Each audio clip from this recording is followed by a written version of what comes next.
So this is a little wooden egg. It was just an unpainted egg, and these are kind of available from Amazon. They have a different bottom. I like this because it's got a flat bottom and it stands up easily, but you can at least buy the egg-shaped wooden off of Amazon. This is my example, but I'm going to do one that's a little bit different. So you can do all kinds of things and be as creative as you want.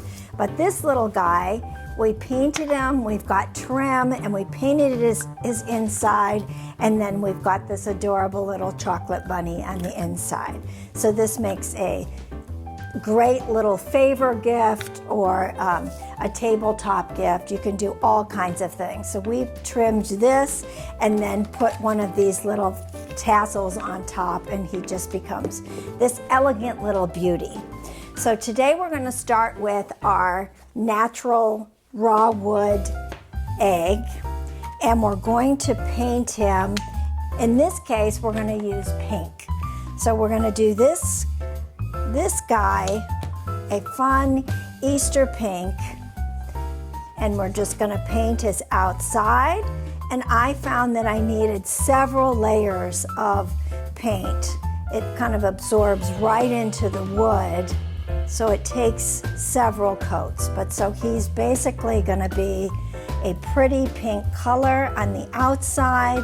Of course, we'd want to paint his bottom, trying to keep a nice clean finish here. And then on the inside, we will do this guy. Again, you can do whatever colors work with your house or that are fun for you, that depending on who you might be giving this to. In this case, I'm going to paint the inside of this guy this gold.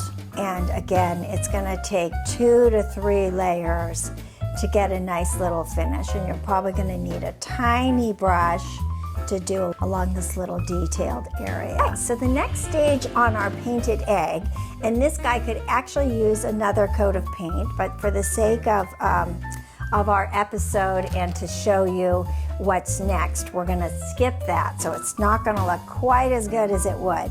But for our next stage, we're going to use a trim. And in this case, I have this fun little lace at a Joann's, a Michael, a Hobby Lobby. So, but we're going to give it this pretty little lace on top of our pink. We're going to put it on both sides, kind of like we did with this one. But you could do all kinds of things. I'm going to just dab a little bit so I could place it. Just a thin little line. And then I'm going to put this guy on here, giving it enough space so that it can close easily.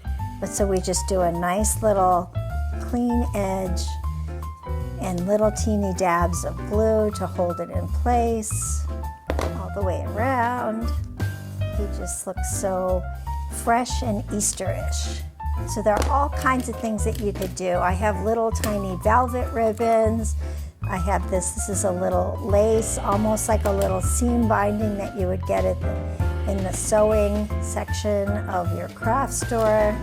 This is a super easy craft, and you could just use glue instead of the hot glue gun if you wanted. But this would be a great craft to do with kids as well. I probably actually will make some of these with my grandchildren too. So now once the ribbon is glued, and I'm not going to push this down and seal it all the way because the paint's still a little tacky and we don't want it to seal shut. But so at least we've got our ribbon on, and now to make this guy a little bit different than his friend over here, we're actually going to put a little butterfly on top. You can see how cute he is. So we've got these two little friends next to each other, very simple, and you could do whatever version that you would like. And so of course, remember, for the inside, we've got our little rabbit on the inside.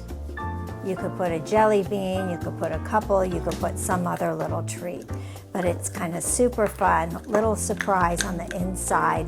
You could paint designs. We did a solid color, kind of super cute and delicate, and the fact that they're wood with their little trims, they'll last each year. And you'll remember, you can even sign the bottom and put the year on that you made them, which would be super fun.